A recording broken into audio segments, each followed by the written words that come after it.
សំលេងបាញ់កំភ្លើងបានបំផ្លាញពិធីដ៏ធំមួយរបស់អ្នកសារព័ត៌មានអាមេរិកនៅយប់ថ្ងៃទី25ខែមេសាឆ្នាំ2026ពេលភ្ញៀវជាង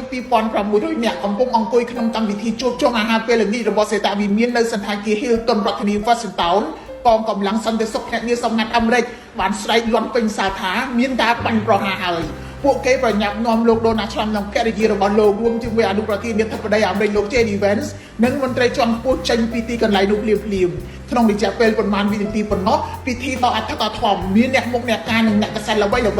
បានប្រែក្លាយទៅជាភាពចលាចលភ្ញៀវជាច្រើនបានចូលក្រោមតុខ្លះក្រសោបគ្នាក្រាបចុះមន្ត្រីមួយចំនួនត្រូវបានកងកម្លាំងសន្តិសុខតូបពីលើត្រាបទៅដីដើម្បីការពារពីគ្រោះថ្នាក់កម្លាំងសន្តិសុខប្រដាប់អាវុធអាមេរិកតម្រង់កំភ្លើងពេញសាលកម្មវិធីរងចាំខ្មាន់កំភ្លើងដែលបានបើកការវាយប្រហារនៅក្បែរច្រកចូលយោងតាម Reuters ជនសង្ស័យប្រដាប់ដោយកំភ្លើងបានព្យាយាមបំពានចូលតំបន់សន្តិសុខហើយបានបាញ់ទៅលើកងកម្លាំងភ្នាក់ងារសម្ងាត់អាមេរិកម្នាក់បណ្ដាលឲ្យរងរបួសស្រាលដោយសារតែមានអាវការពារគ្រាប់ទូរទស្សន៍រុស្ស៊ី RT បានដឹងថាជនសង្ស័យត្រូវបានចាប់ខ្លួនភ្លាមហើយត្រូវរាយការណ៍ថាមានអាយុ31ឆ្នាំនិងមានមុខរបរជាគ្រូបង្រៀនផ្នែកវិស្វកម្មមេកានិកនៅកាលីហ្វ័រញ៉ាបន្ទាប់ពីហេតុការណ៍និងក្រោយកម្មវិធីជួបជុំនេះត្រូវបានរំសាយលោក Trump បាននិយាយក្នុងសន្និសីទសារព័ត៌មានថាខ្មាន់កំភ្លើងមានកំភ្លើងដ៏មានអានុភាពប៉ុន្តែក្រុមភ្នាក់ងារសម្ងាត់និងកងកម្លាំងអនុវត្តច្បាប់បានឆ្លើយតបយ៉ាងរហ័សនិងក្លាហានទោះជាជីវិតប្រផិតប្រផាយក៏ដោយលោក Trump មិនភ្លេចលើកសរសើរពីខ្លួនឯងលោកថាការដែលលោកបានខ្លាយទៅជាគោលដៅនៃការបាញ់ប្រហារនេះក៏ដោយសារតែលោកជាមនុស្សមានឥទ្ធិពលលោក Donald Trump ធ្លាប់រួចផុតពីការប៉ុនប៉ងធ្វើឃាតក្នុងឆ្នាំ2024ហើយការនេះបន្ថែមសម្ពាធថ្មីទៅលើសំណួរសន្តិសុខជុំវិញប្រធានាធិបតីអាមេរិកលោក Donald Trump ទាមទារឲ្យកែលម្អសេដ្ឋវិមានដើម្បីពង្រឹងសន្តិសុខសមត្ថកិច្ចចាប់សន្តិសុខ5នាក់ដែលប្រើដំបងឆក់មានគ្រាប់បាញ់ទៅលើបរិសម្នាក់នៅស្រុកអូគ្រៀងសែនជ័យបាទនេះជារឿងរ៉ាវបាទនឹងរឿងអាថតតែចេញតាម Facebook ហើយគ្រោះថ្នាក់ហើយបាទផ្អែមចប់ជាមួយសិនមានការបន្តតាក់ទងទៅនឹងជនគ្មានសតិលួចនាំចូលស្លាប់មាន់កន្លះតោនពីថៃបាទនឹងរឿងទៀតហើយរឿងហ្នឹងចាំនិយាយជាមួយខ្ញុំរឿងថៃតាក់ទងទៅនឹងកូរ៉េចាប់បានឆ្នាំញៀនបាទជាង600គីឡូបាទ600គីឡូជាងបាទពីកម្ពុជានិងថៃបាទតែថៃមានប្រមាណកម្ពុជាមានប្រមាណបាទកូរ៉េខាងត្បូងចាប់បានបាទថៃបិទព័ត៌មានស្កិតចឹងបាទបែកឃ្លីពីអាមេរិកមកវិញបាទគុំបិទបាទសារព័ត៌មានគឺมันអាចលាក់បាំងបានទេបាទក្នុងប្រទេសថៃនឹងផ្សាយជូនទៅកាន់ទីក្រុងបាងកកឲ្យក្រៅបាទឲ្យដឹងបាទក្នុងព័ត៌មានខ្ញុំมันបានលើកយកមកផ្សាយប៉ុន្តែខ្ញុំហែកចូលក្រោយបាទមានការបន្តតាក់ទងទៅនឹងទោះថៃសម្រេចបកខ្លួនចេញជាឯកតោភាគីក៏ដោយតែកម្ពុជានៅតែគោរព MOU 2001ដដែលបាទពួកយើងតកល់ហើយបាទមានការបន្តល្បិចដដែលថៃប្រកាសសង់របងព្រំដែនជាប់កម្ពុជានិងម៉ាឡេស៊ីបាទព្រមទាំងលុបចោល MOU 44ជាឯកតោភាគីបាទដដែលអត់ទៅណាក្រៅពីដដែលបាទអញ្ចឹងហើយនេះគឺជាវិទ្យាសម្រាប់ថ្ងៃទឹកដែលមានការដកស្រង់ចេញពីអង្គភាពសារព័ត៌មាន SBU ហើយសម្បត្តិសម្បូរនឹងធ្វើការជម្រាបជូននៅវិទ្យាដំបូងដែលបាទសម្រាប់ក្នុងការធ្វើការជម្រាបជូនទៅកាន់លោកអ្នកសម្រាប់ចំណងជើងដំបូងលើកមកសរសេរថាសម្ដេចតេជោដាស់ស្មារតីមន្ត្រីទាំងអស់ឲ្យចន្ទុកកុំបង្កបញ្ហាធ្វើឲ្យពលរដ្ឋថ្នាក់ចិត្តឲ្យសោះជូនទៅកាន់ខេត្តកំពង់ចាមបាទស្រុកកំណើតខ្ញុំតែម្ដងសម្ដេចតេជោហ៊ុនសែនប្រធានព្រឹទ្ធសភានិងជាប្រមុខរដ្ឋស្ដីទីបានក្រើនរំលឹកដល់មន្ត្រីរាជការទាំងអស់ជាពិសេសក្រុមប្រឹក្សាឃុំសង្កាត់ត្រូវបន្តយកចិត្តទុកដាក់បំពេញតួនាទីទាំងអស់ជាពិសេសទៅប្រឹក្សាបាទជាពិសេសគឺត្រូវជាពិសេសផងទៀតនោះគឺក្រុមប្រឹក្សាឃុំសង្កាត់ត្រូវបន្តយកចិត្តទុកដាក់បំពេញតួនាទីបម្រើជាតិនិងប្រជាជនឲ្យបានល្អប្រសើរហើយត្រូវជៀសវាងកុំបង្កបញ្ហានានាដែលនាំឲ្យមានការថ្នាក់ដល់ទឹកចិត្តរបស់ប្រជាជនដែលនៅក្នុងតំបន់ការណែនាំបែបនេះធ្វើឡើងនៅក្នុងឱកាសដែលសម្ដេចចុះជួបសំណេះសំណាលជាមួយនឹងក្រុមប្រឹក្សាខេត្តក្រុងស្រុកឃុំសង្កាត់និងថ្នាក់ដឹកនាំមន្ទីរអង្គភាពផ្សេងនៅក្នុងខេត្តកំពង់ចាមនៅព្រឹកថ្ងៃសៅរ៍បាទម្សិលមិញនេះបាទសម្ដេចប្រមុខរដ្ឋស្ដីទីក្រានរំលឹកទៀតថាមន្ត្រីទាំងអស់ត្រូវបន្តរក្សានៅស្ថិរភាពជាតិនិងសន្តិសុខសណ្ដាប់ធ្នាប់សង្គមដោយអនុវត្តគោលនយោបាយភូមិឃុំមានសុវត្ថិភាពរួមមានការបង្ក្រាបបទល្មើស ចោលឆក់ចោលប្លន់ការជួញដូរគ្រឿងញៀនជាពិសេសបង្ក្រាបឲ្យបាននៅអំពើឆបោកតាមអនឡាញឬហៅថា scam អនឡាញសម្ដេចក៏បានជំរុញអាជ្ញាធរមូលដ្ឋានទាំងអស់ឲ្យទប់ស្កាត់ការបំផ្លិចបំផ្លាញធនធានធម្មជាតិផងដែរជាមួយគ្នានេះសម្ដេចតេជោប្រាប់ឲ្យអាជ្ញាធរយកចិត្តទុកដាក់ដោះស្រាយចំនួនដីធ្លីជូនប្រជាពលរដ្ឋឲ្យបានរហ័សនិងមានប្រសិទ្ធភាពជាពិសេសការដោះស្រាយក្រៅប្រព័ន្ធតុលាការដោយមិនត្រូវលំអៀងទៅខាងភាគីណានោះឡើយគឺត្រូវឈរនៅកណ្ដាលជានិច្ចបន្ថែមពីនេះសម្ដេចក៏បានធ្វើការដាស់តឿនមន្ត្រីទាំងអស់ត្រូវជៀសវាងភាពអសកម្មឬការគៀបសង្កត់ណាមួយសម្ដេចថែមទាំងរំលឹកពាក្យពីមុនឡើងវិញថាមន្ត្រីមិនមែនជាច្បាយរបស់ប្រជាជននោះទេគឺជាអ្នកបម្រើដ៏ស្មោះត្រង់របស់ប្រជាជនហើយត្រូវជៀសវាងការធ្វើចរិតបែបនេះ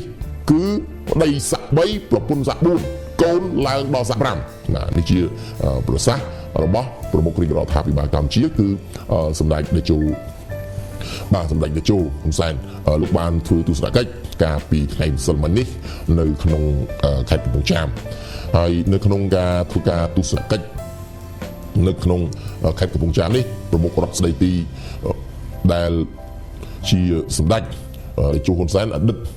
របស់ប្រទេសកម្ពុជានេះគឺលោកបានបន្ត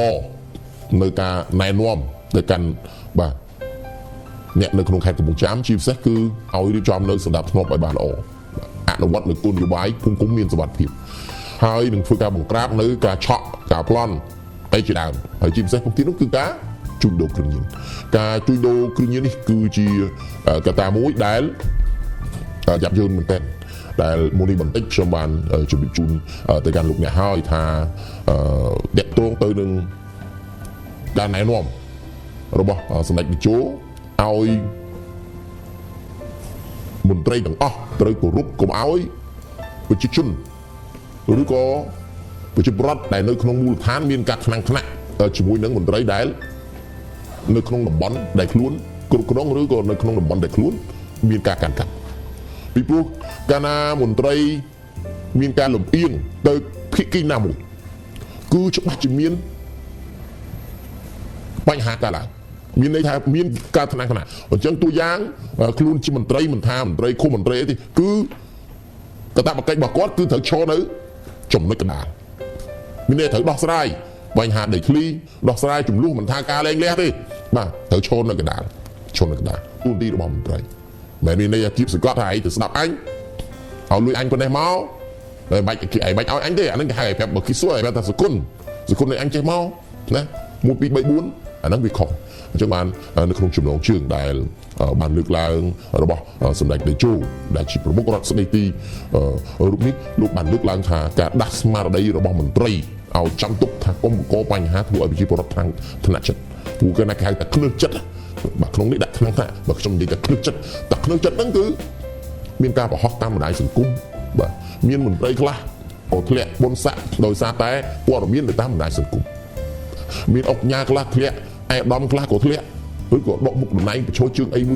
4ណាក៏ដោយសារតែបណ្ដាញសង្គមអញ្ចឹងបណ្ដាញសង្គមនាពេលបច្ចុប្បន្ននេះគឺមានឥទ្ធិពលខ្លាំងណាស់មិនថានៅក្នុងអាស៊ីអាគ្នេយ៍ឬក៏នៅក្នុងមជ្ឈិមបូព៌ាទេគឺមានទាំងអស់អញ្ចឹងហើយប្រសាសន៍របស់សម្ដេចចុងក្រោយលោកបានលើកឡើងថាត្រូវជៀសវាងការធ្វើចរិតបែបអាប្តីស័ក្តិ3ប្រពន្ធស័ក្តិ4អាកូនធៀនឡើងដល់ស័ក្តិ5ទៀតបាទអាងនៅក្នុងចំណុចនោះគឺអាងដោយសារតែកត្តាទាំងអស់នេះឯងដែលមួយចំនួនតូចឬមកក្តាប់តូចដែលត្រូវបានបាត់បង់នៅទូនាទីបាត់បង់នៅមុខតំណែងដោយសារតែមានបញ្ហាឬក៏គ្លឹកចិត្តឬក៏ថ្នាក់ចិត្តអី1 2 3 4ចឹងទៅអញ្ចឹងហើយក៏សូមដាស់តឿនទៅកាន់មន្ត្រីទាំងអស់នៅគ្រប់មូលដ្ឋាននៅក្នុងប្រជាជាតិកម្ពុជាសូមលោកបាទធ្វើយ៉ាងណាឈរនៅកណ្ដាលដើម្បីបំពេញភារៈមួយហៅថាជាឪពុកគឺជាម្ដាយនៅក្នុងតំបន់មិនមែនមានន័យថាយើងខ្លាយទៅជាមន្ត្រីហើយអញធំជាងឯងអី1 2 3 4ទេគឺមន្ត្រីនឹងគឺជាឪពុកគឺជាម្ដាយគឺជាអ្នកមើលការខុសត្រូវនៅក្នុងតំបន់ភូមិឃុំសង្កាត់របស់ខ្លួននឹងឯងបាទអរគុណណាស់លោករដ្ឋប្រាប់មានរយបន្ថែមទៅលើកត្តាដែលលើកមកថាសម្ដេចតេជោបានទៅខេត្តកំពង់ចាមសម្លេងលោកដាស់ស្មារតីមន្ត្រីទាំងអស់ឲ្យកុំឲ្យថាទៅមិនឲ្យបញ្ហាប្រជាជនមានការថ្នាក់ឬក៏គ្រឹះចិត្តបាទ បាទជាការពិតលោកសម្បូរមែនតើក្នុងនាមជាមន្ត្រីរាជការដូចជាកាលពីម្សិលមិញយើងបានឃើញហើយថាមន្ត្រីនគរបាលរបស់យើងបានប្រើភាសាមិនគួរគប្បីហើយត្រូវបានគុណជាសាធារណៈផងដែរហើយមានការជជែកដេញដោលគ្នាពេញបណ្ដាញសង្គមក៏ដោយសារតែការប្រើពាក្យសម្ដីហ្នឹងដែរអញ្ចឹងហើយបានជាប្រមុខរដ្ឋាភិបាលសំទោសអតីតប្រមុខរដ្ឋាភិបាលក៏បច្ចុប្បន្នជាប្រមុខរដ្ឋស្ដីទីលោកបានណែនាំបន្ថែមទៅដល់មន្ត្រីក្រមវិវាទជាពិសេសក្រមរក្សាខេត្តក្រុងស្រុកសង្កាត់ឬក៏ឃុំមួយហ្នឹងគឺថាឲ្យធ្វើម៉េចគឺថាប្រតិបត្តិការងាររបស់ខ្លួនឲ្យបានមើងម៉ាត់ខ្ជាប់ខ្ជួនហើយនឹងមានភាពបត់បែនត្រូវចេះទន់ភ្លន់ជាមួយនឹងពលរដ្ឋតែមើងម៉ាត់ចំពោះការងារនេះហើយជាបណ្ដាំផ្ញើរបស់លោកទូលទៅចំពោះមន្ត្រីនៅក្រមវិវាទដែលកុំឲ្យអាងអំណាចខ្លួនឯងជ្រុលធ្វើឲ្យប៉ះពាល់ដល់ទឹកចិត្តរាជហើយដោយទៅលោកនាងបានដឹងហើយរដ្ឋមួយដែលតាក់ទាញទឹកចិត្តរាជបានគឺភាពជោគជ័យរបស់ការដឹកនាំរបស់រដ្ឋនោះហើយតែបើសិនជាมันអាចទទួលបានការពេញចិត្តពេញខ្លាំងពីប្រជាពលរដ្ឋទេមានតែប្រជាពលរដ្ឋខឹងសម្បាអញ្ចឹងរដ្ឋាភិបាលឬក៏រដ្ឋដែលដឹកនាំរដ្ឋហ្នឹងគឺថាអាចនឹងបញ្ហាប្រឈមហើយអញ្ចឹងវាមិនមែនប៉ះពាល់ទាំងជួរមន្ត្រីជួរនៅក្នុងបកទេគឺថាវាប៉ះពាល់ទៅដល់ជួររដ្ឋាភិបាលមន្ត្រីផ្សេងនៅក្រុមការគ្រប់គ្រងរបស់រដ្ឋមួយណាលោកសម្បូរអញ្ចឹងទេមែនតើគឺថាការបណ្ដាំផ្ញើនេះគឺពិតជាត្រឹមត្រូវហើយក៏ជំរុញឲ្យបុគ្គលសំទោសបុគ្គលមួយចំនួនដែលជាមន្ត្រីបំរើរាជប៉ុន្តែបែរជាធ្វើចៅវាយរាជទៅវិញអញ្ចឹងសូមឲ្យគាត់ភ្ញាក់រលឹកហើយបន្ទន់អិរិយាបថកែប្រែចរិតនឹងត្រឡប់វិញបើមិនដូច្នោះទេបច្ចុប្បន្នវាលឿនលោកសម្បូរដោយសម័យមុនទេមានន័យថាសម័យបច្ចេកវិទ្យានេះគឺលឿនណាស់តែធ្វើសកម្មភាពវិញមិនស្រួលគឺទៅផ្អើលពេញ Facebook ហើយក៏អាចប្រឈមនឹងបញ្ហាទូទាត់បញ្ហារងនឹងការវិនិច្ឆ័យរដ្ឋបាលរបស់អង្គភាពខ្លួនឯងនឹងទុកទាន់ផ្លូវច្បាប់ប្រសិនបើយើងតើអំពើណាមួយមិនសមរម្យជាក់ស្ដែងដូចជាមន្ត្រីនគរបាលខេត្តកំពតដែលបានគប់កែវសារទៅពលរដ្ឋបាទចឹងទៅឃើញហើយមានចំណាត់ការភ្លាមតែម្ដងពីអង្គភាពរបស់ខ្លួនក៏ដូចជាស្ថាប័នពាក់ព័ន្ធផ្សេងដែលដូចជាតុលាការហ្នឹងបន្ទាប់ពីអង្គភាពរបស់ខ្លួនចាត់ខាត់ខ្លួនយកទៅសួរនាំហើយក៏បានបញ្ជូនទៅតុលាការហើយម្ដងពេលនេះប្រឈមនឹងបញ្ហាទុកទាន់គឺជាប់គុកច្បាប់ទៀតអញ្ចឹងទេបើមើលឃើញពីភាពភុយស្រួយនៃការធ្លាក់ទូនធ្លាក់មុខតំណែងរបស់មន្ត្រីមួយចំនួនដែលធ្វើការប្រឆាំងពីក្រមសីលធម៌ពីទូនទីរបស់ខ្លួនហ្នឹងគឺបាទសូមឲ្យមានការកែប្រែត្រឡប់មកវិញបាទលោកសុបាទនេះហើយគឺជាប្រសាសន៍ដ៏មានន័យរបស់សម្ដេចតេជោដែលដាស់ស្មារតីមន្ត្រីទាំងអស់ឲ្យចាំទុកថាគុំបង្កបញ្ហាធ្វើឲ្យពលរដ្ឋភ្នឹកចិត្តឬក៏ថ្នាំងថ្នាក់ចិត្តអសោះបាទគុណណាស់ហើយសូមបញ្ចប់ព័ត៌មានទី1ដែលសម្ដេចតេជោបាទហ៊ុនសែនលោកបានធ្វើទស្សនកិច្ចទៅកាន់ខេត្តកំពង់ចាមកាលពីថ្ងៃម្សិលមិញបាទសូមជូនកាន់លោកលោកតាមបន្តសូមជម្រាបបាទសូមអរគុណលោកសម្បូរយើងនឹងបន្តតាមដានស្ថានភាពសុខភាពយើងបន្តទៀតជាពិសេសពាក់ព័ន្ធទៅនឹងបទល្មើស online scam តែរដ្ឋាភិបាលលោកកំពុងដុតដៃដុតជើងហើយក្នុងនោះនឹងទៀតសោតថាអាជ្ញាធរសមត្ថកិច្ចដែលជាសេនាធិការរបស់រដ្ឋាភិបាលហ្នឹងលោកក៏បានយ៉ាងចុះធ្វើការយ៉ាងសស្រាក់សស្រាំផងដែរបាទហើយអ្វីដែលយើងតាមដាននៅពេលនេះគឺនៅក្នុងអត្ថបទបានដាក់ចំណងជើងយ៉ាងដូចថារដ្ឋបង្កើតក្រុមការងារបន្ថែមចុះបោះសម្អាតពួកឆបោអនឡាញក្នុងខេត្តគោលដៅចំនួន13បាទមានថារដ្ឋបង្កើតក្រុមការងារបន្ថែមទៀតដើម្បីធ្វើកិច្ចការងារនេះដើម្បីបោសសម្អាតក្រុមយុទ្ធជនឲ្យឋានតែបានតែម្ដងដែលជាផែនការចម្បងមួយរបស់ប្រមុខរដ្ឋាភិបាលបាទចង់ដឹងរឿងរ៉ាវយ៉ាងណាខ្ញុំបាននឹងលំអិតជូនដូចតទៅបាទប្រមុខរដ្ឋាភិបាលកម្ពុជាសម្ដេចមហាបវរធិបតីហ៊ុនម៉ាណែតនាយករដ្ឋមន្ត្រីបានបង្កើតក្រុមការងារចំណុះឲ្យលេខាធិការដ្ឋាននៃគណៈកម្មការចំពោះកិច្ចប្រយុទ្ធប្រឆាំងការឆបោកតាមប្រព័ន្ធបច្ចេកវិទ្យាគោបឆបោដើម្បីចុះប្រតិបត្តិការតាមបណ្ដាខេត្តគោលដៅសំខាន់ចំនួន13នេះបើយោងតាមសេចក្តីសម្រេចចុះថ្ងៃទី21មេសាឆ្នាំ2026ហើយត្រូវបានបង្ហាញជាសាធារណៈនៅថ្ងៃទី24ខែមេសាកន្លងទៅកាលពីម្សិលមិញហើយបាទក្រុមការងារនេះត្រូវបានបែងចែកជា4ក្រុមធំក្រុមទី1ដឹកនាំដោយលោកឌីវិជាទទួលខុសត្រូវចុះបង្ក្រាបក្នុងខេត្តចំនួន5រួមមានស្វាយរៀងព្រៃវែងត្បូងឃ្មុំមណ្ឌលគិរីនិងក្រចេះក្រុមទី2ដឹកនាំដោយលោកយេតវីណែលទទួលខុសត្រូវចុះបង្ក្រាបនៅខេត្តចំនួន3រួមមានព្រះសីហនុកំពតនិងកោះកុងក្រុមទី3ដឹកនាំដោយលោកឌួងឧត្តមទទួលខុសត្រូវចុះបង្ក្រាបនៅខេត្តចំនួន3រួមមានពោធិ៍សាត់បាត់ដំបងនិងបៃលិនក្រុមទី4ដឹកនាំដោយលោកជួនសុវណ្ណទទួលខុសត្រូវបង្ក្រាបនៅខេត្តចំនួន2គឺបន្ទាយមានជ័យនិងឧត្តរមានជ័យ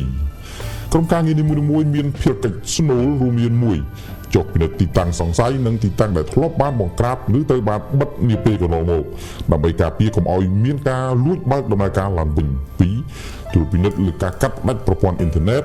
អគ្គិសនីនិងសិក្សាការបំពាក់កាមេរ៉ាសុវត្ថិភាពដើម្បីតាមដាន 3. តម្រូវឲ្យម្ចាស់កាស៊ីណូធ្វើកិច្ចសន្យាហាមដាច់ខាតការផ្តល់ទីតាំងសម្រាប់បម្រើឲ្យការចោលបោកតាមប្រព័ន្ធបច្ចេកវិទ្យា 4. ត្រូវធ្វើការជិតស្និទ្ធជាមួយព្រះរាជអាជ្ញានិងអាជ្ញាធរដែនដីហើយមានសិទ្ធិប្រើប្រាស់កម្លាំងពីតាមក្រសួងស្ថាប័នពាក់ព័ន្ធផងដែរ បាទគួរជំរាបផងដែរថាចាប់តាំងពីខែកក្កដាឆ្នាំ 2025 ដល់ពាក់កណ្ដាលខែមេសាឆ្នាំ 2026 ពោលគឺក្នុងរយៈពេលជាង 9 ខែចុងក្រោយនេះអាជ្ញាធរមានសមត្ថកិច្ចគ្រប់លំដាប់ថ្នាក់តាម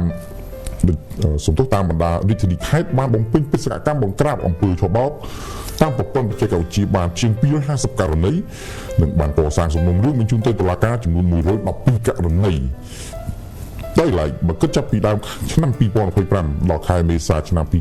2026 សមាជិកកម្ពុជាបានបណ្ដេញជនបរទេសពាក់ព័ន្ធនឹងការឆបោកតាមប្រព័ន្ធបច្ចេកវិទ្យាសរុបចំនួន 10,000 នាក់មាន 33 សញ្ជាតិបើគិតរយៈពេលជាង 3 ខែគឺចាប់ពីខែមករាដល់ខែមេសាក្នុងឆ្នាំ 2026 នេះមានជនបរទេសពាក់ព័ន្ធនឹងអំពើឆបោក online scam នេះដល់ទៅជាង 24,000 នាក់ឯណោះដែលស្ម័គ្រចិត្តចាកចេញពីប្រទេសកម្ពុជា បាទនេះគឺថាបន្ទាប់ពីមានយុទ្ធនាការចោះបង្ក្រាបយ៉ាងក្តៅគគុកមកដល់ពេលនេះរដ្ឋាភិបាលលោកបានបង្កើតគណៈកម្មការបន្ថែមឬក្រុមការងារបន្ថែមដើម្បីសម្រួលចុះធ្វើការសម្រួលទៅដល់ទីតាំងទាំងឡាយណាឬទីកន្លែងទាំងឡាយណាដែលធ្លាប់បានបង្ក្រាបហើយនឹងមិនទាន់បង្ក្រាបអីគឺថាមានការចាត់តាំងឲ្យមន្ត្រីជំនាញរបស់ក្រុមការងារហ្នឹងគឺថាចុះធ្វើកិច្ចការងារហ្នឹងដើម្បីកុំឲ្យបញ្ហាឧក្រិដ្ឋកម្មទាំងអស់នោះវាវិលត្រឡប់មកវិញផងដែរបាទពីពេលកន្លងទៅគឺបើយើងនិយាយពីក្លឹបវិញបើនិយាយពីក្លឹបវិញណាខ្ញុំសូមបកត្រឡប់ទៅព្រោះកន្លែងក្លឹបខ្លះមានបញ្ហាចាក់គ្រឿងញៀនពុកអីបានបត់ហើយប៉ុន្តែក្រោយមក2ខែ3ខែដំណើរការវិញអញ្ចឹងកន្លែងនេះសម្ដេចលោកធ្វើកន្លែងនេះគឺចាត់តាំងក្រុមការងារនេះគឺមានន័យថាចុះធ្វើការបង្ក្រាបនេះផ្លាច់គីឡូថាកន្លែងហ្នឹង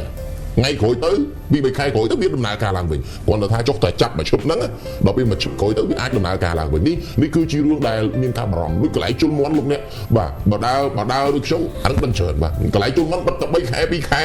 បាទមើលស្ងប់ស្ងាត់ចឹងទៅបើកវិញបាទមិនខុសពីអ្នកដឹកឈើទេបាទចាក់អាទឹកមួយនឹងបានអាគាត់មួយនឹងបានតកែមួយនឹងបានពុបស្ងាត់តែ3 4 5ខែអាគាត់នឹងនៅទៅរកស៊ីដែរបាទនៅតែមានឈ្មោះបាទនៅដូរឈ្មោះបាទនៅតែដែរបាទតែបុគ្គលតែមួយអាហ្នឹងគឺជារឿងរ៉ាវមួយដែលចាំបាច់បំផុតដែលក្រុមការងារនេះត្រូវតែធ្វើការបែងចែកដែលក្នុងនោះសម្ដេចលោកបានបែងចែកជា4ក្រុមធំមានក្រុមទី1ក្រុមទី2ក្រុមទី3និងក្រុមទី4ហើយក្រុមទី1ដែលមានការដឹកនាំដោយលោកឌីវិជាបាទហើយក្រុមទី2នោះដឹកនាំដោយលោកយេតវិណែលហើយក្រុមទី3ដឹកនាំដោយលោកឌួងឧត្តមហើយក្រុមទី4ដឹកនាំដោយលោកជុំសវណ្ណនៅក្នុងការចុះបង្ក្រាបខេត្ត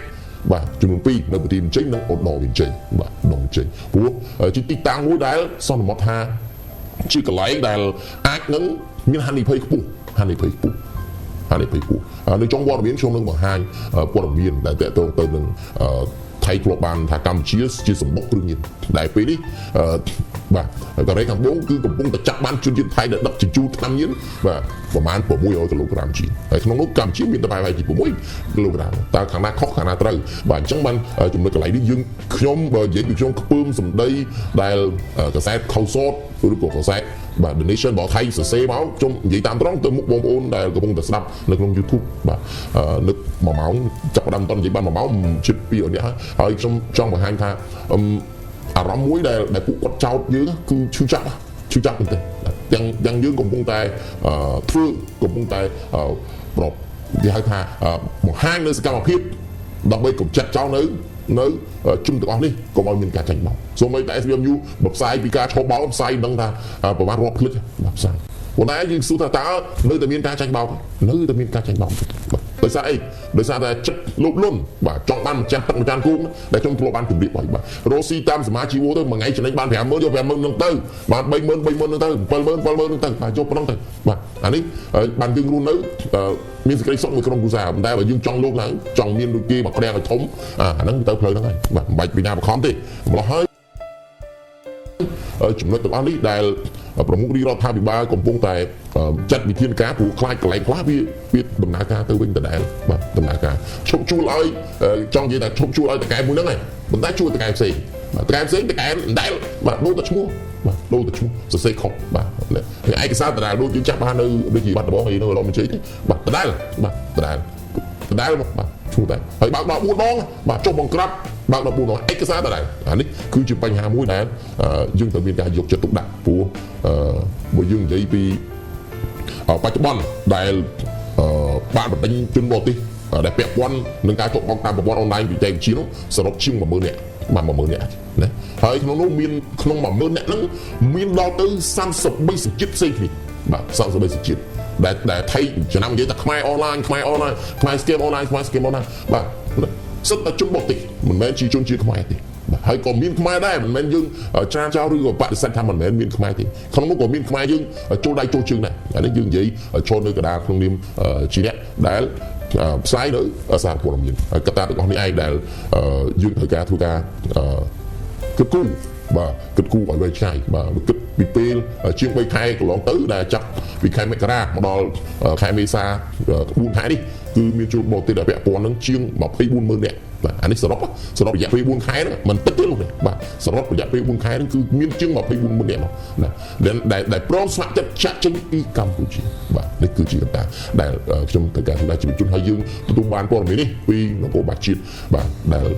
លោកបានធ្វើការបង្ហាញហើយអរគុណណាស់សម្រាប់ព័ត៌មានដែលរដ្ឋធ្វើការបង្កើតក្រុមការងារបន្ថែមចុះបោកសម្អាតពួកឆបោកអនឡាញនៅក្នុងខេត្តគោលដៅចំនួនទាំង13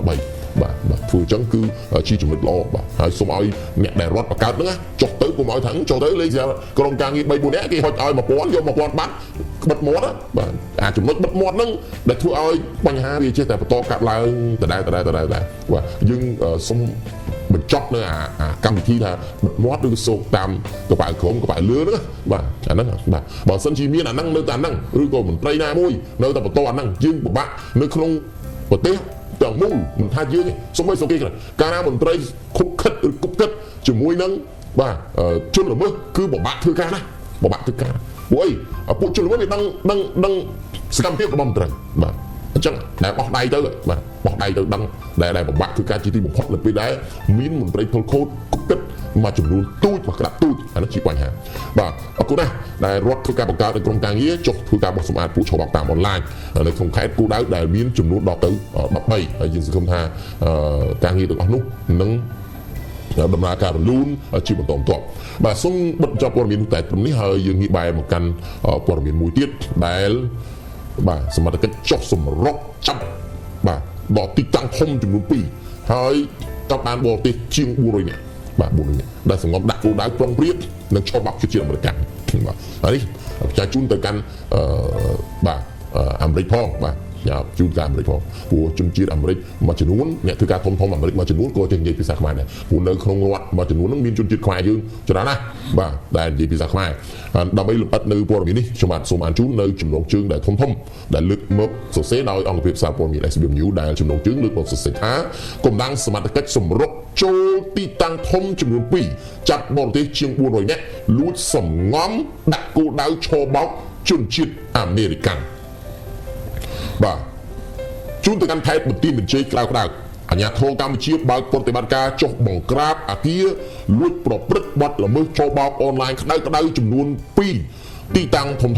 ស្ថិតនៅសង្កាត់អូជ្រៅក្រុងបួយប៉ែតខេត្តបន្ទាយមានជ័យហើយឃាត់ខ្លួនជនបរទេសទាំងប្រុសទាំងស្រីជាង400នាក់កាលពីថ្ងៃទី22កន្លងទៅនេះ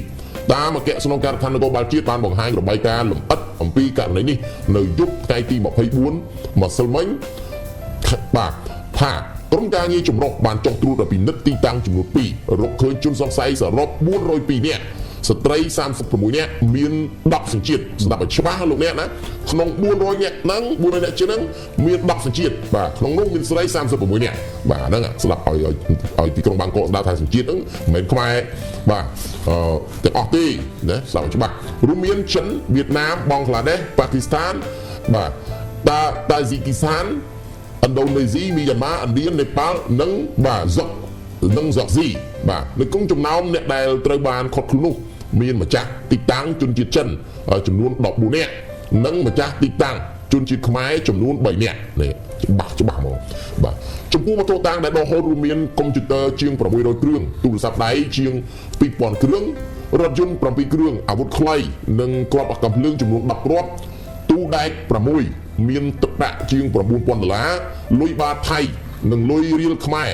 មួយចំនួនរួមទាំងឯកសារផ្សេងៗទៀតក្រោយធ្វើការត្រួតពិនិត្យលម្អិតសមត្ថកិច្ចជំនាញបានរកឃើញថាជនបរទេសក្នុងទីតាំងអគារទាំងនេះបានប្រព្រឹត្តអំពើឆបោកតាមរយៈបណ្ដាញអនឡាញនៅក្នុងរូបភាពអូសទាញឲ្យវិនិយោគរូបិយប័ណ្ណនិងការទិញលក់ភាគហ៊ុនដោយផ្សព្វផ្សាយតាមបណ្ដាញសង្គម Facebook និង Instagram ដែលមានឈ្មោះថា Tech Now នៅក្នុងពេលជាមួយគ្នាអាជ្ញាធរកម្ពុជាក៏រកឃើញដែរថាក្រុមនេះបានឆបោកប្រាក់តាមប្រព័ន្ធcrypto ឬក៏ currency នៅក្នុងរូបភាពលួងលោមបោកប្រាស់នៅក្នុងទម្រង់ស្នេហាដើម្បីឲ្យជនរងគ្រោះដាក់ប្រាក់វិនិយោគคล้ายៗការប្រព្រឹត្តអំពើឆបោកនេះមានទិសដៅទៅកាន់សហរដ្ឋអាមេរិកនិងប៉ែកអឺរ៉ុបតាមបណ្ដាញទំនាក់ទំនង Telegram និង WhatsApp ជនសង្ស័យជាម្ចាស់ទីតាំងទាំង17និងវត្ថុតាងត្រូវកម្លាំងសមត្ថកិច្ចធ្វើការបញ្ជូនទៅកាន់នាយកដ្ឋានប្រឆាំងនឹងបទល្មើសល្បែងពាណិជ្ជកម្មជាបណ្ដោះអាសន្នដើម្បីបន្តនីតិវិធីទៅទៀតចំណែកជនបរទេសដល់ទៅ385នាក់ត្រូវបញ្ជូនទៅកាន់អគ្គនាយកដ្ឋានអន្តរប្រវេសន៍ឯទីតាំងអគារត្រូវបិទជាបណ្ដោះអាសន្នបាទទីតាំងអគារត្រូវបិទជាបណ្ដោះអាសន្នបាទបិទបណ្ដោះអាសន្នណាបាទបញ្ជាក់ច្បាស់ប្រយ័ត្នទៅវគ្គក្រោយចាប់ទៀតបាទហ្នឹងរឿងបាទរឿងក្តៅបាទអញ្ចឹងហើយព័ត៌មានដែលតាក់ទងទៅនឹងជនបរទេសបាទដែលត្រៀមធ្វើការឆបោកតាមរយៈ WhatsApp ឬក៏ Telegram 1 2 3 4អីចឹងទៅណាដែលសំងំដាក់គូដៅនៅឆបោកជនជាតិអាមេរិកចំនួន2ទីតាំងធំៗនៅខេត្តបាទបន្ទាយមានជ័យនោះគឺជាប្រតិបត្តិការដែលចុះបង្ក្រាបបាទទៅតាមអគារដែលប្រព្រឹត្តបទល្មើសឆបោកអនឡាញដែលក្តៅជាទីបំផុតដែលស្ថិតនៅក្នុងសង្កាត់ខ្ញុំសូមបញ្ជាក់បាទទៅចាប់នៅដល់វិជ័យនឹងគឺនៅអូជ្រៅបាទគេហៅអូជ្រៅសំណោះដៃអូជ្រៅបាទហើយក្រុងបយប៉ែតបាទខេត្តទីវិជ័យដែលធ្វើការយ៉ាងមមាញឹកតាំងពីថ្ងៃទី22មកដែរហើយចឹងហើយការបង្ហាញដែលមានបរទេសមានទាំងបាទហ្សុកស៊ីនេប៉ាល់ឥណ្ឌាមីយ៉ាន់ម៉ាឥណ្ឌូនេស៊ីតាស៊ីគីស្ថានបាទប៉ាគីស្ថានបង់ក្លាដេសវៀតណាមហើយនឹងចិននេះចំនួន400អ្នកជាងដែលចាំបានជនជាតិទៅហើយការឆបោកគឺមានទម្រង់ផ្សេងគ្នានៅក្នុងការឆបោកទៅកាន់បរទេសតើការឆបោកនោះឆបោកបែបមិនខ្លះបាទការឆបោកបរទេសគឺការឆបោកតាមរយៈបណ្ដាញ Telegram តាមរយៈបណ្ដាញ WhatsApp ពួកខ្ញុំអានេះខ្ញុំធ្លាប់ទៅជួយអ្នកគ្រូពេទ្យម្នាក់ដែលគាត់ជាឈ្មោះខ្ញុំធ្លាប់បានបង្ហាញ2ដងឥឡូវចូល3ដងដែលគាត់ស្គាល់គ្នាចំណាយពេលដល់6ឆ្នាំបាទអានេះការឆបោកពីថៃមកវិញបាទពីថៃមកឆបោកអ្នកនៅខាងម្ដុំចិត្តផ្ទះខ្ញុំដែរបាទពីថៃមកវិញអាហ្នឹងយើងមានរឿងអញ្ចឹងបាទច្បាស់តែថៃមានអីនិយាយថាមិនមែនបាទហើយមិនមែនបង្កាច់ខូចគឺជារឿងពិតអញ្ចឹងហើយពួកគាត់ស្គាល់គ្នានិយាយទៅមករយៈពេល5-6ឆ្នាំទីបំផុតត្រឹមឆ្នាំចុងក្រោយគឺគាត់ចាប់ដើមមានជំងឺឈឺណាមនុស្សដល់ការ5-6ឆ្នាំគាត់រាប់អានគាត់នឹងល្អយើងដាក់ទំនុកចិត្តទៅដាក់ទំនុកចិត្តគាត់នឹងល្អគេរស់ស៊ីក្នុងមួយឆ្នាំគេអាចចំណេញបានអ្នកខ្លះនៅតាមជួនបត់អត់បាន$100,000ទេអ្នកខ្លះបាន$1,000ផងបាទអ្នកខ្លះរត់តែ2លានដាក់តែអត់មានផងបាទក្នុងមួយឆ្នាំអាខ្ញុំនិយាយបាទខ្ញុំធ្លាប់ដើរវិភាគដើរធ្វើការហ្នឹងអញ្ចឹងខ្ញុំដឹងបាទអ្នកខ្លះពួកគេរកបាននេះទៅអ្នកខ្លះរកបានអត់លោកអ្នកដឹងហើយបាទអ្នកមើលតាមបណ្ដាញសង្គមថ្ងៃខ្លះមិនដាច់លុយវិញតែក្នុងកប៉ាល់រកតែ$1,000អត់មានផងណាអាហ្នឹងអញ្ចឹងដូចអញ្ចឹងការចាញ់បោកបែបទ្រង់ទ្រីនេះគឺការចាញ់បោកដែលអាជ្ញាធរកម្ពុជារកឃើញថាក្រុមនេះឆបោកតាមប្រព័ន្ធ cryptocurrency ដែលងាយនឹងធ្វើការលួងលោមបោកប្រាស់តាមទម្រង់ជាច្រើនបាទខ្ញុំមានលុយប៉ុណ្ណេះនៅអង់គ្លេសឥឡូវខ្ញុំឈឺនៅប្រទេសថៃខ្ញុំត្រូវការឲ្យអ្នកទទួលលុយនេះ1 2 3 4តែអ្នកអាចដាក់លុយប៉ុណ្ណេះមកបានទេនៅក្នុងនេះដើម្បីជួការធនាគារនៅបរទេសអី1 2 3 4ដោយសារឥឡូវខ្ញុំនៅក្នុងពេទ្យថតរូបនៅក្នុងពេទ្យឲ្យមើលទៀតអានេះរឿងតែនបច្ចេកវិទ្យាឥឡូវដល់សម័យឥឡូវនេះដល់វាគេកាត់តវីដេអូឆ្ងាញ់ទៀតបាទដល់សម័យគេ AI ទៀតហត់ទៅស្រួលទៀតសម្រាប់ជនឆបបាក់បាទហត់ទៅស្រួលទៀតបាទ តូច AI គេថាឃើញចូលអង្គុយពីអ្នកលោករតនៈអញ្ចឹងបើយកទៅដាក់ក្នុងរូប AI ឃើញស្រី2នាក់4នាក់ដាក់4នាក់ទៀតមកចិត្តខ្ញុំណែបនិតក៏លោកអ្នកជឿឥឡូវកុំសូវបាទ AI បាទគឺមើលទៅស្លង 100% ថ្ងៃមុនដូចជាជឿ AI អញ្ចឹងឯងប្រពន្ធទៅលុះទឹកបាទអញ្ញាធោខាងមន្ត្រីអ្នកការពីស្ពានគាត់ចាប់ជាប់បាទដល់ពេលសួរទៅមើលតាមទូរស័ព្ទ AI សោះបាទលុះទឹកពីស្លាប់ហ្នឹងរឿងអញ្ចឹងដូចបាទអញ្ចឹងគាត់ថាការចូលបោកនេះគឺជារឿងរ៉ាវមួយដែលក្តៅដែលរៀបចំចូលបោកជនជាតិអាមេរិកទៀតបាទហើយតើតែជនជាតិបរទេសអញ្ចឹងបានអាចចូលបោកទៅបាទចូលបោកទៅបាទហើយនេះគេរៀបបាទគេរៀបស្អាតណាស់អញ្ចឹងហើយជនជាតិបរទេសមកចំនួននឹងទៀតក៏ចាញ់បោកគេដែរមានន័យថាបោកបន្តបាទបោកបន្តដូចគេលក់អញ្ចឹងហើយចូលទៅកន្លែងនេះបែបខែម្នាក់នេះដេញចូលទេបាទសិនហើយអាហ្នឹងគេហៅថាការជួញដូរមនុស្សតាមបែបប្រព័ន្ធបាទប្រព័ន្ធបាទហើយពួកហ្នឹងតាម cryptocurrency ហ្នឹងគឺលួចសាហាវណាបាទអត់ដឹងអាមេរិកខ្លាចជាងគេខ្លាំងបាទខ្លាចចូលមកចឹងបាទអរគុណលោករដ្ឋមានអ្វីបន្ថែមទៀតបាទមែនទែនទៅដូចយើងបានជម្រាបពីខាងដើមហើយបញ្ហាឆបោក online scam នេះទៅតាមគ្រប់ទម្រង់ទាំងល្បែងកាស៊ីណូអនឡាញខ្មៅនិងទាំងដែលការប្រើល្បិចឆបោកលួងលោមឲ្យជំរុញគ្រោះគាត់ទម្លាក់លុយឬក៏តាមវិធីសាស្ត្រផ្សេងៗជំរិតលុយផ្សេងៗនៅពេលដែលលួងលោមបានជួបហើយគឺថាចាប់ជំរិតអីជាដើមហ្នឹងវាមានគ្រប់បែបសពយ៉ាងទាំងអស់ចឹងហើយបានជាប្រមុខរដ្ឋាភិបាលលោកមើលឃើញថាឧក្រិដ្ឋកម្មមួយនេះมันអាចបន្ធូរដៃបានទេចឹងហើយបានជាបង្ក្រាបយ៉ាងក្តៅគគុកបែបពីបាទយើងសូមបញ្ចប់រឿងរ៉ាវ online scam ត្រឹមប៉ុណ្ណេះដោយងាកមកចាប់អារម្មណ៍លើរឿងរ៉ាវដូចឃ្លីវិញម្ដងលោកនាងដោយមានមនុស្សមួយក្រុមបាទចូលទៅកាន់កាប់ដីឧឈានជាតិភ្នំកវាញយកមកធ្វើជាកម្មសិទ្ធិដោយបង្កើតធ្វើរោងរំហែរបស់ខ្លួននេះជាដើមអញ្ចឹងទៅដោយចាត់ទុកថាជាដីទាំងអស់ជាកម្មសិទ្ធិរបស់ខ្លួននេះជាដើមបាទគឺនៅក្នុងក្រុងខេមរៈភូមិន្ទមានន័យថានៅខេត្តកោះកុងបាទចឹងយើងមកតាមដានព័ត៌មានទាំងអស់គ្នាបាទចំណងជើងបានសរសេរធំៗថាក្រសួងរកឃើញករណីកាន់កាប់ដីខុសច្បាប់យកធ្វើរោងលំហែដល់ទៅ100កន្លែងនៅឯឧឈានជាតិជួរភ្នំក្រវាញបាទជូនទៅកាន់ក្រុងខេមរៈភូមិន្ទមន្ត្រីជំនាញនៃក្រសួងបរិស្ថានការពីពេលថ្មីនេះបានចុះពិនិត្យនិងរកឃើញករណីកាន់កាប់ដីខុសច្បាប់យកធ្វើរោងលំហែដល់ទៅ100កន្លែងឯណោះនៅចំណុចជួរដំណាក់ក្បូននៃឧទ្យានជាតិជួរភ្នំក្រវាញស្ថិតក្នុងភូមិកោះប៉ោឃុំតាក់ក្លងស្រុកមណ្ឌលសីមាខេត្តកោះកុងបាទយើងដឹងហើយជួរភ្នំក្រវាញនេះគឺថាមានខ្សែបន្ទាត់របស់ភ្នំណាភ្នំកទួលជាប់ខេត្តពោធិ៍សាត់និងខេត្តកោះកុងនេះគឺថាជាដីក្នុងឧទ្យានបាទតាមរយៈការផ្សាយលើទំព័រ Facebook របស់ខ្លួននៅថ្ងៃទី4ខែមេសាក្រសួងបរិស្ថានអះអាងថាការចុះត្រួតពិនិត្យនេះមានកិច្ចសហការពីរដ្ឋបាលខេត្តកោះកុងរដ្ឋបាលស្រុកមណ្ឌលសីមាអាជ្ញាធរមូលដ្ឋានកម្លាំងប្រដាប់អាវុធនិងតំណាងអង្គការដៃគូក្រុមការងាររកឃើញការចូលទន្ទ្រានកាន់កាប់ដីនិងសាងសង់សំណង់អំណាចធិបតេយ្យដោយខុសច្បាប់ក្នុងតំបន់ការពារធម្មជាតិមានដូចជាខ្ទមតូបលក់ដូររោងលំហែនិងបន្ទប់ទឹកសរុបប្រមាណជា100កន្លែងឯណោះបាទក្រសួងបញ្ជាក់បន្ថែមថាការចូលទន្ទ្រានកាន់កាប់ដីដោយខុសច្បាប់ក្នុងតំបន់ការពារធម្មជាតិនេះជាអំពើល្មើសនឹងមាត្រា851នៃក្រមបរិស្ថាននិងធនធានធម្មជាតិក្រសួងបរិស្ថានបានប្រកាសជាមួយរដ្ឋបាលខេត្តកោះកុងតែបានចុះបង្ហាញពីទស្សនវិជ្ជាច្បាប់មិនទាន់ទោសទណ្ឌដល់ប្រជាពលរដ្ឋដែលចូលកាន់កាប់ដីខុសច្បាប់ហើយតម្រូវឲ្យពួកគាត់រុះរើនឹងចាក់ចេញជាបន្ទាន់ពីចំណុចព្រោះដំណាក់ក្បូននៃឧទ្យានជាតិជួរភ្នំក្រវាញក្រសួងក៏បានព្រមានអនុវត្តច្បាប់លើបុគ្គលណាដែលមិនព្រមរុះរើសំណង់ផងដែរបាទនេះគឺថាជាទីតាំងដីរបស់រដ្ឋដោយឃើញថាតំបន់នោះដូចជាមានសោភ័ណភាពមានទេសភាពស្រស់បំព្រងអញ្ចឹងហើយបងប្អូនយើងមួយចំនួនបានទៅសង់រោងធ្វើជាទីតាំងលំហែដំបូងធ្វើជាសង់ទីតាំងឯងតែបើអាជ្ញាធរមកយូរទៅអាចនឹងខ្លាចជាកម្មសិទ្ធិស្របច្បាប់របស់ខ្លួនទៅទៀតដល់អាងថាមិននៅយូរឆ្នាំអីចេញចុះទៅអានឹងយូរទៅដីរបស់រដ្ឋនឹងខ្លាចទៅជាដីរបស់កម្មសិទ្ធិឯកជនបាទនេះគឺជារឿងមួយដែលមិនគួរគប់បីតទៅសោះលោកអ្នកនាងហើយជាពិសេសបងប្អូនដែលទៅបោះទីតាំងលំហែហ្នឹងក៏មិនគួរដែរមិនគួរថាជ្រើសយកឧទ្យានជាតិរបស់ប្រទេសយកទៅបោះទីតាំងលំហែធ្វើជាទីតាំងរបស់ខ្លួនកម្មសិទ្ធិរបស់ខ្លួនបែបនេះឡើយបាទហើយសង្ឃឹមថាបងប្អូននឹងចូលរួមសហការជាមួយអាជ្ញាធរដកខ្លួនចេញពីបញ្ហាទីតាំងខាងលើបើពុំនោះទេនឹងអាចត្រូវទោសទណ្ឌជាប់ទោសផងដែរបាទតើទៅនឹងបញ្ហាដែលយកឧទ្យានជាតិ យកទៅធ្វើនេះមិនមែនអ្នកដែលមានកម្រិតស្តង់ដារតូចគាត់អាចទៅ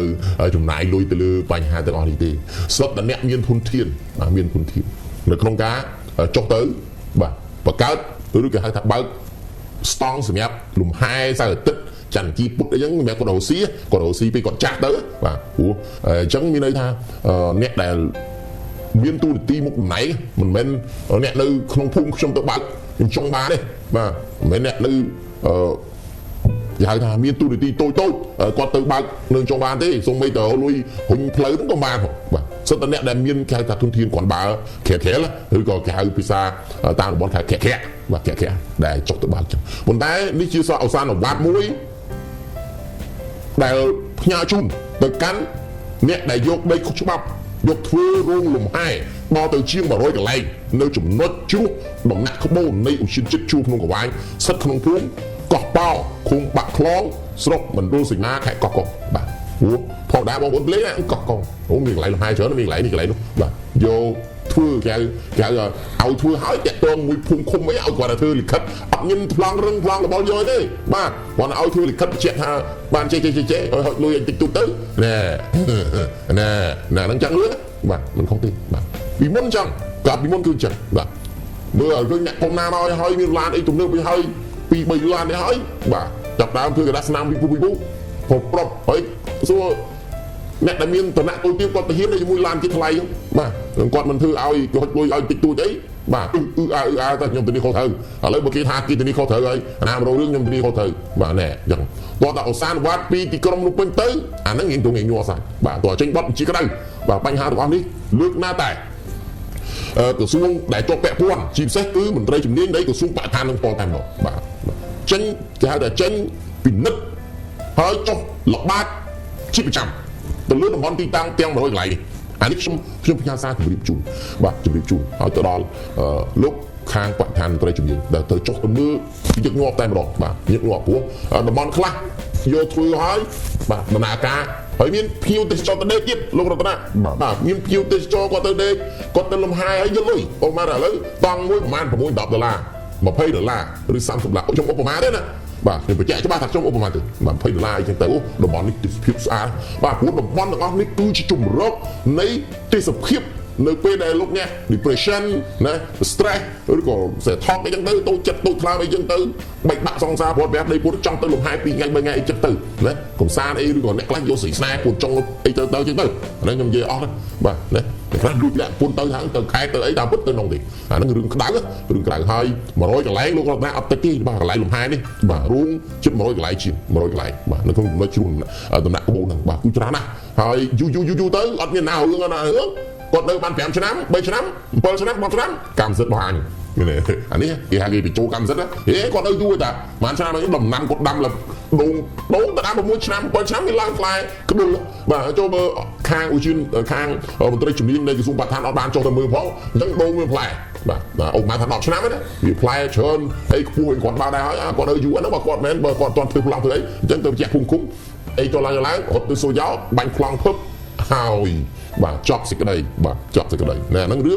វាផ្ដើមចេញពីចំណុចកន្លែងហ្នឹងអញ្ចឹងហើយជាសារទេ BSBM នោះបាទព្រោះតតដាវច្រើនលោកអ្នកបាទជាពិសេសនឹងឧទ្យានជាតិគិរីរំក៏មិនណយដែរបាទលោកអ្នកទៅមើលហើយដេកប្រយុទ្ធទៅតម្លៃប៉ុន្មានណែនេះខ្ញុំនិយាយណាព្រោះខ្ញុំវាធ្លាប់ទៅដល់ដែរអញ្ចឹងហើយក៏ធ្លាប់ភ្លក់រសជាតិដែរអញ្ចឹងវាមានជាតិថាមិនអញ្ចឹងលោកអ្នកដឹងបាទអរគុណជូនតែប៉ុណ្ណេះហើយសូមងាកត្រឡប់បែរព័ត៌មានជាបន្តប៉ុន្តែគាត់ថាសូមឲ្យប្រតិបត្តិឋានចុះរៀងញក់តិចបាទមិនតិចទេចុះច្រើនបាទដើម្បីដឹងច្បាស់បាទអរគុណណាឥឡូវយើងតាក់ទងទៅនឹងបាទព្រៃឈើសហគមន៍វិញម្ដងបាទព័ត៌មានអ្នករៀបមកគឺគាត់រៀបស្តង់ដាររបស់គាត់ដែរបាទចំប្លង់មកបាទឆិតគេតិចល្អបាទហើយតាក់ទងទៅនឹងអូកញូងជាង9ហិកតាបាទកាប់ទន្ទ្រានបាទកាប់ទន្ទ្រានទៀតឲ្យតែដីណាទៅនេះអានោះដីអញអ្នកមានលុយគឺដីអញឥឡូវនេះគឺអញ្ចឹងដល់ពេលយកបាត់ទៅអញរឿងបាទអញ្ចឹងដើម្បីលំអិតថាតើដី9ហិកតានៅអូកញូងបាទដែលជាព្រៃឈើនោះសហគមន៍ទៅជាយ៉ាងណាខ្ញុំបាទសូមលំអិតជូននៃព័ត៌មាននេះដូចតទៅសម្រាប់ចំណងជើងលើកមកសរសេរថាព្រៃឈើសហគមន៍អូក្រញូងជាង9ហិកតាបន្ថែមទៀតរងការកាប់ទន្ទ្រានជូនទៅកាន់ខេត្តកំពង់ធំបាទខេត្តរបស់លោករតនៈតែម្ដងបាទ ព្រៃឈើសហគមន៍អូក្រញូងជាង9ហិកតាបន្ថែមទៀតស្ថិតនៅក្នុងឃុំមានរិទ្ធស្រុកសណ្ដានខេត្តកំពង់ធំបានរងនឹងការកាប់ទន្ទ្រានលោកឧត្តមសេនីយ៍តូសោមសុនមានវិជាការតំបន់ប្រតិបត្តិការសឹករងខេត្តកំពង់ធំនិងជាអនុប្រធានអចិន្ត្រៃយ៍នៃគណៈកម្មាធិការបង្ក្រាបបទល្មើសធនធានធម្មជាតិខេត្តបានធ្វើការចុះពិនិត្យនៅលើករណីទន្ទ្រាននេះកាលពីថ្ងៃទី24 ខែមេសាឆ្នាំ2026យើងនេះលោកហេងលីហ៊ូបាទលីហ៊ូនាយសង្កាត់រដ្ឋបាលព្រៃសំដានអះអាងថាព្រៃដីបាទព្រៃដីអធិស្ឋានផ្ទៃដីព្រៃឈើសហគមន៍អូក្រញូងជាង9ហិកតាដែលរងនឹងការកាប់ទន្ទ្រានមានជាង3ហិកតាទើបនឹងត្រូវគេកាប់ទន្ទ្រាននៅក្នុងឱកាសបុណ្យចូលឆ្នាំថ្មីប្រពៃណីជាតិខ្មែរនេះបាទយេឱកាសទៅកាប់ត្រឹមត្រូវរបស់គាត់ទៀតណាបាទចំមកពីគេធានា3ថ្ងៃកាប់យកបាន3ហិកតាហើយជាង6ហិកតាទៀតត្រូវក្រុមល្មើសលួចកាប់ទន្ទ្រាននាពេលកន្លងមកប្រធានសហគមន៍ព្រៃឈើអូក្រញូងលោកម៉ៅធារាយការណ៍លម្អិតថាផ្ទៃដីសហគមន៍ព្រៃឈើអូក្រញូងមានទំហំសរុបជាង1600ហិកតាតែមកដល់ពេលបច្ចុប្បន្ននៅសល់ជាង1200ហិកតាដែលកំពុងស្ថិតក្នុងការគ្រប់គ្រងការពារចំណែកជាង400ហិកតាទៀតរងការកាប់ទន្ទ្រានយកធ្វើកសិកម្មអធិស្ឋានយកធ្វើជាកម្មសិទ្ធិតខ្លួនពីសំណាក់ជនល្មើសមួយចំនួនបាត់ទៅហើយណាកន្លែងហ្នឹងបាត់ទៅហើយព្រោះដល់កន្លែងហ្នឹងបាទធ្វើជាកម្មសិទ្ធិតខ្លួនពីសំណាក់ជនល្មើសមួយចំនួនបាត់ទៅហើយបាទហ្នឹងកន្លែងហ្នឹងបាទមិញ100កន្លែងមិញដល់ពេលរួចបាត់ទៅហើយបាទ100កន្លែងមិញប្រយ័ត្នបាត់ទៅហើយដែរបាទជូនបន្តលោកឧត្តមសេនីយ៍តូសំសុនបានធ្វើការសម្ដែងនៃការសោកស្ដាយចំពោះការបាត់បង់ព្រៃឈើដែលកំពុងការពារនិងអភិរក្សសម្រាប់បម្រើសេចក្តីត្រូវការរបស់សង្គមជាតិនិងកូនចៅជំនាន់ក្រោយលោកណែនាំឲ្យសមត្ថកិច្ចជំនាញសហការជាមួយនឹងប្រធានសមាគមព្រៃឈើអូក្រញូងស្រាវជ្រាវវិច្ចមុខរកបាទសញ្ញាកាប់ទន្ទ្រានព្រៃឈើសហគមន៍អូក្រញូងឲ្យឃើញដើម្បីចាត់វិធានការទៅតាមផ្លូវច្បាប់ដោយគ្មានការលើកលែងអ្វីនោះឡើយបន្ថែមពីលើនេះលោកឧត្តមសេនីយ៍តូបញ្ជាឲ្យកងកម្លាំងប្រចាំនៅក្នុងតំបន់ព្រៃសហគមន៍អូក្រញូង